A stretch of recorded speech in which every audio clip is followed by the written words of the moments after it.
ataupun kamu sholat, itu tuh hanya untuk itu saja, disolatkan. Kan malu apa? Posisinya paling terdepan. Kalah imam dia apa? Ndak sop kedua, ndak sop ketiga, ndak sop pertama, lebih di muka imam posisi. Jadi ibu bapak, jangan sampai awak modei. Orang yang bersyukur itu menggunakan nikmat untuk taat. Itulah orang yang bersyukur.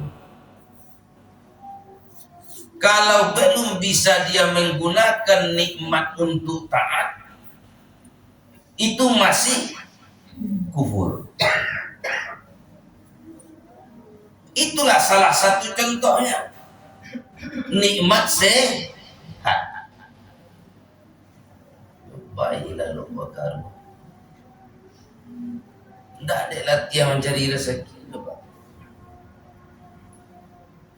Dek sibuk dengan dunianya,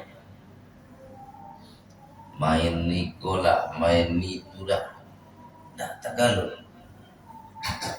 tak ada istirahatnya.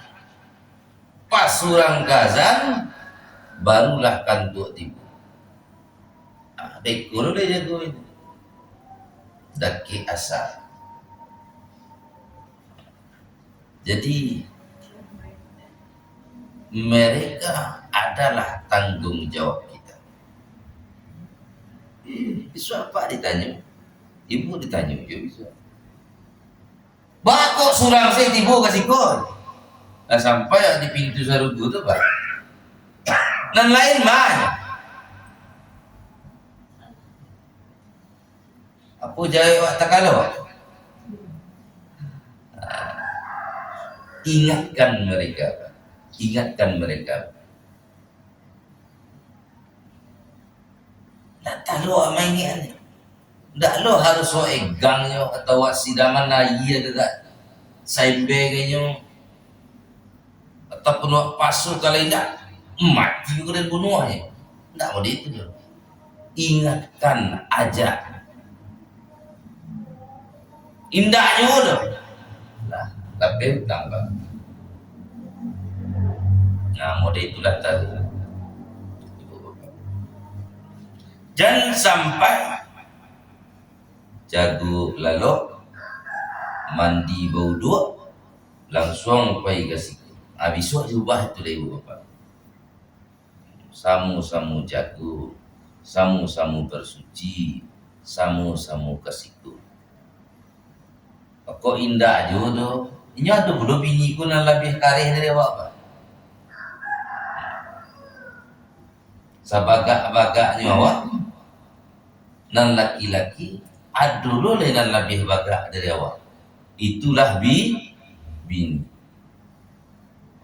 Jadi ibu bapak model dulu laki, model dulu anak, ingatkan mereka, ajak juga situ. Alhamdulillah. Dan itulah dan maksud politik lebih berharga dari segala-galanya. Lebih siaran satu tadi solat fajar atau solat sunnah 2 rakaat sebelum subuh. Jadi ibu bapak syukuri terus nikmat-nikmat. Inilah nikmat yang terbesar di antara yang lain.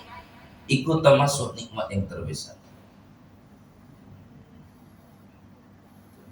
Jadi ibu bapak yang dirahmati Allah, setelah bersyukur banyak-banyak berselawat, lebih-lebih di bulan Maulid ini. Selawat jangan ditinggalkan. Jangan dicukupkan selawat itu hanya ketika sholat fardu saja. Ketika tahiyat. Di luar itu pun perbanyak selawat. wiridkan, zikirkan terus. Jadi ibu bapak, kini para lamule iku bahkanlah adonan memulai memperingati maulid Nabi Muhammad sallallahu alaihi wasallam. Jaraknya ke Nabi Isa ratusan tahun, Pak. Bahkan ajaran Nabi Isa ini hanya tinggal sisa-sisa, ataupun ada yang menyebutkan sudah terputus, sedangkan Nabi Muhammad belum lahir. Ya kan sudah Nabi Isa, Nabi Muhammad, jaraknya tidak 10-20 tahun dulu, Pak. Lah lupa le orang dikaji Nabi Isa dan Nabi Muhammad alun lahir. Terputus masa kenabian.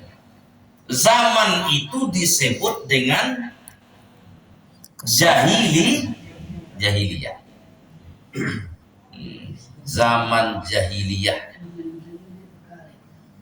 Kini bertanya ibu bapak, apa itu jahiliyah? Apa jahiliyah itu? Bodoh. Apa cara dia awaknya bodoh itu, Pak? Andia, Pak. Pakainya. Bako disabui bodoh. Bako disabui andia, Pak. Bako disabui pakai. Lain tiga kebiasaan orang ko yang ndak lapeh dari hidupnya.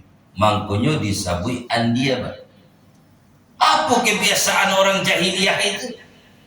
Sehingga disebut bodoh, sehingga disebut goblok, sehingga disebut andia, sehingga disebut pakak. Yang pertama, sukunya menuhankan Khalik dan menuhankan makhluk. Dari situ bisa dibaca bahwa orang-orang jahiliyah juga punya Tuhan. Siapa Tuhannya itu? Allah. Sama jawabnya. Salahnya di mana? Mensekutukan Allah itu. Menuhankan Khalik juga menuhankan makhluk. Ibu kini dan raja katanya tidak semua tak dulu. Tidak kurang 360 banyaknya berhala di sekeliling Ka'bah. Tidak di sekeliling saja itu, Pak. Sekeliling Ka'bah. Itu Ka'bah itu berapa meter lah persegi lebih kurang, Pak. Biarlah 8 meter ya, Pak. 8 meter lebih kurang. Tapi para Puranan sabananya iyalah bapak saya lah membayangkan dek lah pai kesinannya sudah nyobueknya sampah, Pak. Itu mangkunya dia nyo membuat Tuhan tuh, nyo menciptakan Tuhan tuh.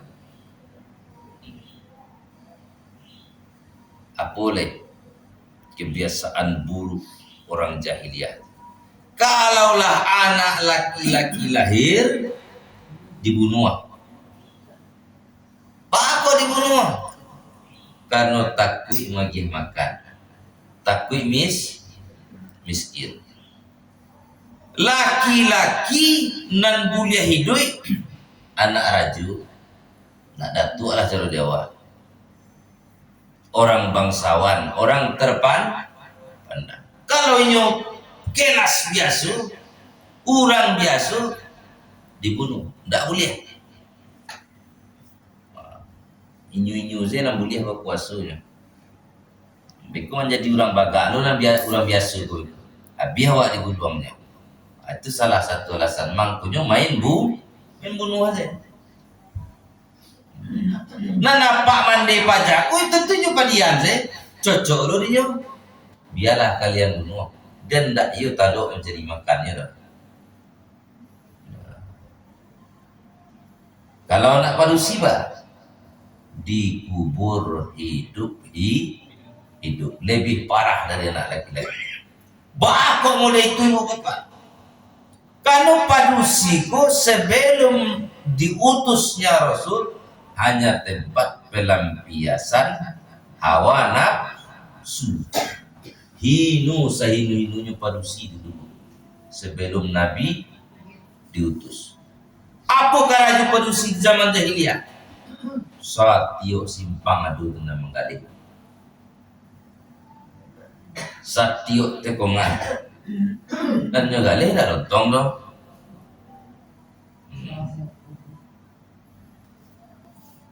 Nan pelakor tu dah kini dong. Kalaulah sanjuan itu disebutkan di dalam kitab Ar-Ruhi Al-Maktum, Bu. Kalaulah sanjuan padusi itulah berhias-hiasnya. Mandi babadak lah masuk ininya, balipstick lah, pakai celak alis lah. Itu pintu rumahnya itu ibu bapak, itunya buka tuh, duduklah yo, supaya tak cari rancak. Madekul apa? Pakai rok nanda. Dan ketiga, kebiasaan orang jahiliyah tu mangku disabian dia tu pak kari hangok. Keras kepala. Daamu musyawarah. Inyo saya nampak tua inyo saya inyo na jadi inyo na pandai. Inyo saya dua lain. Awak pun tak ada nilai macam ni. Disangka seketik berang. Bertengkar, berkelahi, terjadi pembunuhan, itu hal yang biasa di masa jahiliyah. Sianan baga, inyonan mana. Jadi ibu bapak yang dirahmati Allah, rusaklah hubungan dengan Allah, rusak hubungan dengan sesama. Di bulan Rabiul Awal, Isnin, lahirlah putra Abdullah, buah hati Aminah, Muhammad sallallahu alaihi wasallam. Ba'a cerita selengkapnya kok adu kurang membuat maulid Nabi bapak tibu